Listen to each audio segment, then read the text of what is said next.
Hi, everybody. Welcome to another um, Wellness Roundtable lecture. I'm going to share my screen and we're going to get started right into this. We've got a lot to cover today. So, without further ado, I will present this here.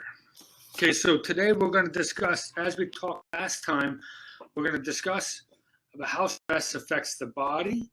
And today we're going to specifically discuss how to monitor heart rate and what would be the point of heart rate monitoring during exercise. So I'm going to walk you through some slides, just some things, some information we need to discuss and divulge, and then we can go on to a little bit of a demonstration close to the end. So keep in mind, those of you that have been diagnosed with some sort of cardiovascular kidney disease or a diabetic situation, you guys, those of you that work with clients that have these ailments, inflictions, need to understand that anyone that's diagnosed with these ailments or inflictions, we need to work closely with their physician regarding monitoring of the heart rate during exercise. Clearly, there's going to be a lot of, so not just the cardiac muscle of the heart, but cardiovascular. So issues with the heart that may pertain and affect or do pertain and affect the vascular system as well.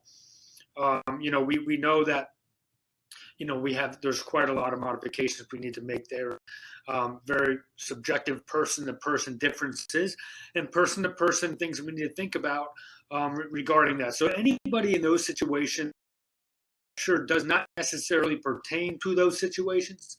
So if there is a question, it will probably be better posed to your attending physician or your primary care physician if you have any questions here. Okay, so moving on.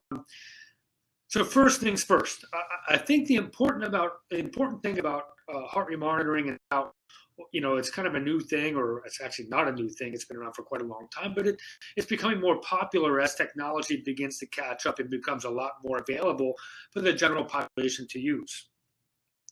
The number one thing I always think about is we have to remember that there is a specific metabolic demand to everything that we do. And that metabolic demand is met and or not met in a very serious situation through different ways. The charts on the right are a little bit of an example of what some of these situations are. These charts are from Kenny Wilmore, 2015, The Physiology of Humans and Exercise. Excuse me. So we know there's a specific heart rate, obviously very subjective. This is just an overall, bird's eye view of things. When we lie down, sit down, stand, walk, jog, and run. So we can see heart rate that is essentially associated with those types of situations. And then cardiac output, as I'm going to mention here in a second, there's different measures of that and different requirements for specific. So first, cardiac output. What are we talking about when we talk about cardiac output? Something very important to know. Well, cardiac output is heart rate multiplied by stroke volume. So I'm going to try to keep this very simplistic. So I know this gets a little complicated. I'm going to try to keep this very simplistic. The heart rate, or the amount of beats that your heart actually performs, or the amount of times your heart beats per minute, multiplied by the amount of blood being pumped per minute, equals the amount of blood per minute. So heart rate, beats per minute, multiplied by blood per minute, equals blood per beat, equals the blood per minute. And I actually think I have those the blue and the orange there misidentified, cross-identified. So be aware of that. Heart rate, beats per minute, multiplied by stroke volume, which is the amount of blood you pump per beat, equals the amount of blood you pump per minute. So VO2 max, cardiac output will plateau near VO2 max. VO2 max is the amount of oxygen one can consume adequately in a given in a situation with exercise, just to keep it very, very basic. So heart rate is modulated, as we discussed earlier, by the autonomic nervous system. Keep in mind the heart rate is modulated by the autonomic nervous system. Specifically, one of the things is by baroreceptors. The point is to maintain a consistent blood pressure. Now, why do you want to maintain a consistent blood pressure? Well, one of the most important things, blood pressure, which is associated with optimal functioning, or adequate functioning at least, means that all of our tissues and all of our muscles and organs are getting enough blood and getting enough oxygen to work accordingly. Our brains are operating. We can read something. We're lucid. We're not disoriented, and we're actually able to complete without any significant difficulty the activities of daily living. So we talked last time about true resting heart rate. So in the case of heart rate, true resting heart rate in this case is less than resting heart rate. The typical, I guess, mentioning of or meaning of the term resting heart rate. So true resting heart rate, less than resting heart rate, or the common understanding, which is obviously less than exercise heart rate. Why is that? Well, if the job of our body and the autonomic nervous system is to maintain a consistent, or specifically the heart rate, is to maintain a consistent blood pressure, well, then we know that when we wake up, heart rate before we get out of bed, we know we're essentially awakening from a sleeping period. We're not burning many calories. We're lying down in a gravity independent position. We've basically just become awakened to the world, so we're really just now becoming lucid. And then we have our resting heart rate, which in a typical resting heart rate situation, I'm mentioning people getting up, walking around, going into their doctor and then taking their heart rate. Well, by that time, you maybe had your cup of coffee. By that time, you've already seen your awakening response peak at 5 minutes post awakening and arising. And then you're also driving your car. You have to pay attention. If you drive your car to your doctor, you have to pay attention to the road to make sure you don't hit anything or get hit. Then you walk down the street or you walk down into the lobby to go to the doctor before you're taking your resting heart rate. So there's lots of physical and psychological activity and neuropsychological activity that you complete, which is going to essentially, as we see in the charts to the right, walking is going to increase your cardiac output and increase the heart rate necessary to maintain a cardiac output. So then we know that obviously exercise is going to only increase that demand, going to increase past the true resting heart rate, and no doubt about that, and also past the resting heart rate as well, significantly. Why? Well, because we're exercising our bodies. So first things first about what to pay attention to. Well, when you are monitoring your heart rate during exercise, as you can see here at the bottom of the screen, stroke volume actually increases much more efficiently than increasing heart rate. So the key performance enhancement concept here about monitoring heart rate and hopefully training a human being or an athlete with a proper and appropriate use of heart rate intensive exercise is you see an improvement in the amount of blood pumped per beat without necessarily increasing the amount of beats per minute, which hopefully then increases cardiac output without increasing heart rate. So this increases performance at a given heart rate. So we can kind of together, stroke volume and heart rate. So we don't necessarily want to increase heart rate or stress on the heart to beat per minute. We want to increase the amount of blood per beat that we're pumping per minute, possibly and hopefully at the same given heart rate. So another question, why monitor this? Well, monitoring heart rate during exercise allows us to see into what our exercise programming is.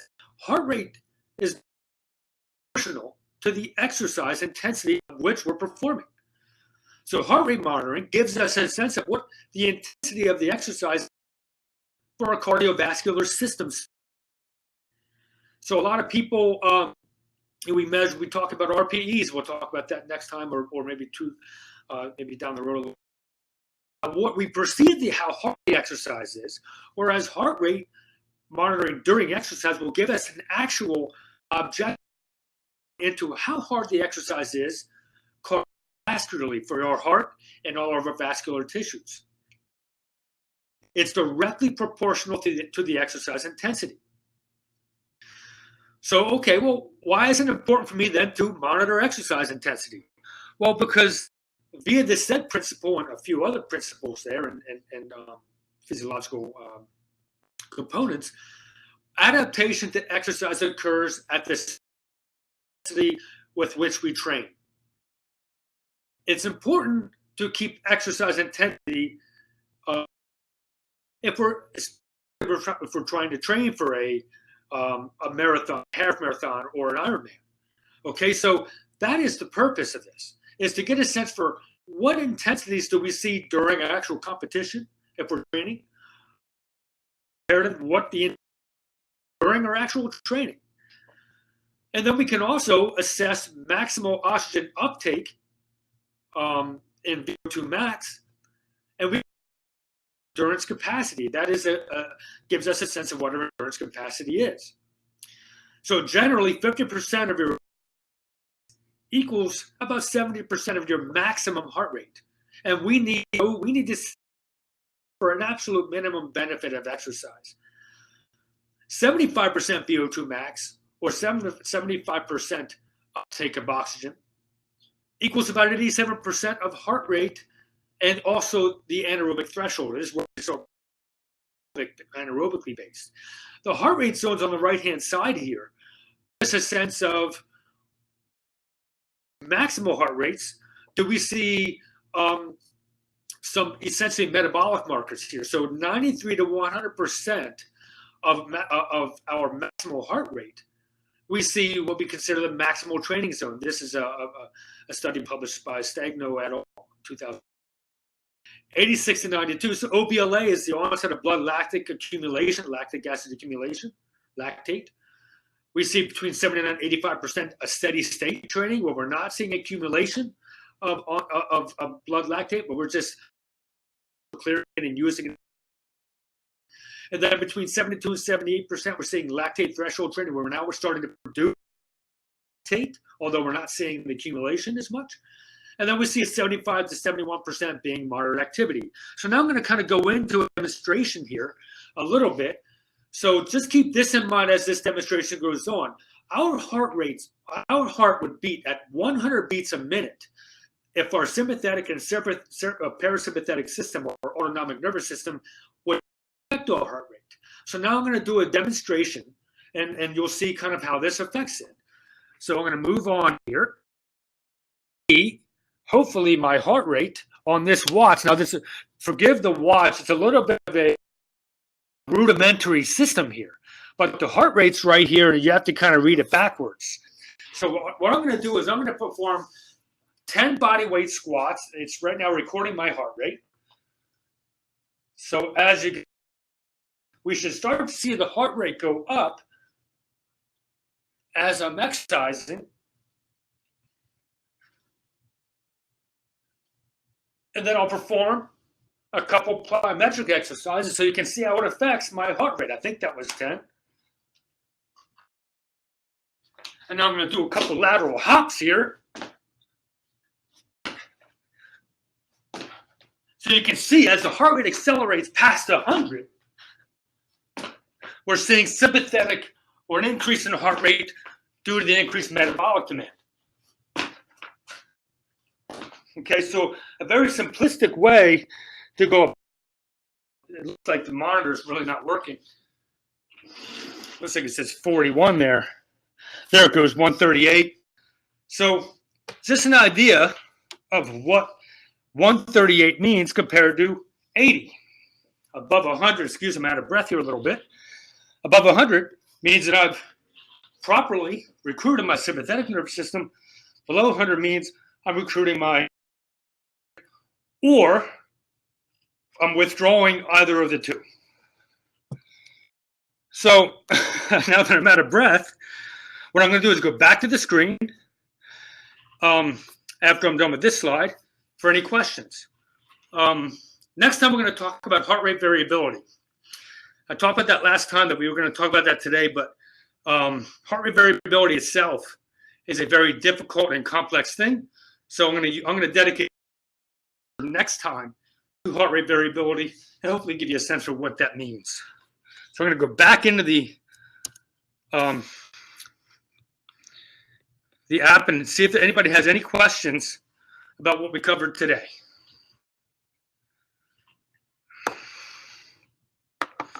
Great question. So 50-year-old male, what zone should I be training in? So optimally, it's important for human beings. We know as physiologists that human beings at some point in time in their lives are going to see an issue with their cardiovascular system. So we know usually the heart and its failure or ineffectiveness in a certain capacity is going to be associated, unfortunately, with a human being and a life-ending situation near the end of our lives, hopefully down the road further for everybody. So a 50-year-old male interested in health and fitness, I think the first and foremost is, let's just think about intensities that don't necessarily trigger that sympathetic nervous system too much. So somebody that's just beginning, those for heart rate zones, the maximum heart rate zone, the onset of blood lactate accumulation, even steady state, those are very difficult heart rate zones to maintain time in. So if I'm beginning, I'm going to keep that client, that 50-year-old male interested in health and fitness, I'm going to keep an eye on that client as they progress up into the moderate, then up into the lactate threshold area. We want to be between 70 and 75 or so % maximum heart rate to essentially efficiently train the heart. So if being a 50-year-old male interested in health and fitness, my first objective is, okay, well, let's first of all increase stroke volume, amount of blood pumped per beat. That way the heart doesn't have to work so hard, and then maybe can spare them a couple of years on their lives. So the first thing I'm doing is, to answer that question, is I'm going to focus on cardiovascular efficiency. So I'm going to focus heart rate between 70, 75% maximum over time. Clearly, we all have subjective fitness levels. Somebody at just beginning may not be able to maintain a 75% maximum heart rate for over a minute or 30 seconds. So we know cardiovascular efficiency, we train that around 75% maximum heart rate subjectively between here and there. So that's where I would focus. Is it better for me to work with multiple zones, or should I stay in one zone during a particular workout? It's a very loaded question. I think we discussed CrossFit last time and the effectiveness of CrossFit and kind of producing adaptations within the body by not allowing the body to adapt to a specific intensity. So I think to answer your question, number one, to work with multiple heart rate zones, sure, it is definitely, I think, optimal to train the heart to be at varying levels of intensity. However, I think with somebody doing a cross-training program or a triathlete program, there may be days where you're focusing in on cardiovascular efficiency. So some of those days I can see them in the particular training programs being dedicated to certain zones. But for the general population, it is important to try to get out there and tax the heart rate at different intensities, maybe not every day, and certainly with a licensed and exercise professional, an exercise prescription professional. So yes, it is important to work out in different heart rate zones.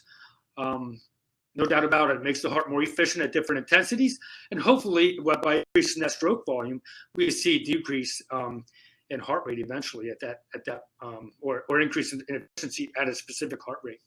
Great. Thanks everybody for coming on, and we'll see you next time for Wellness Roundtable. We'll discuss heart rate variability. Hopefully, it doesn't get too complicated. We'll try to keep it very simple and straightforward. Have a great day, everybody. Have a great weekend. Talk to you soon.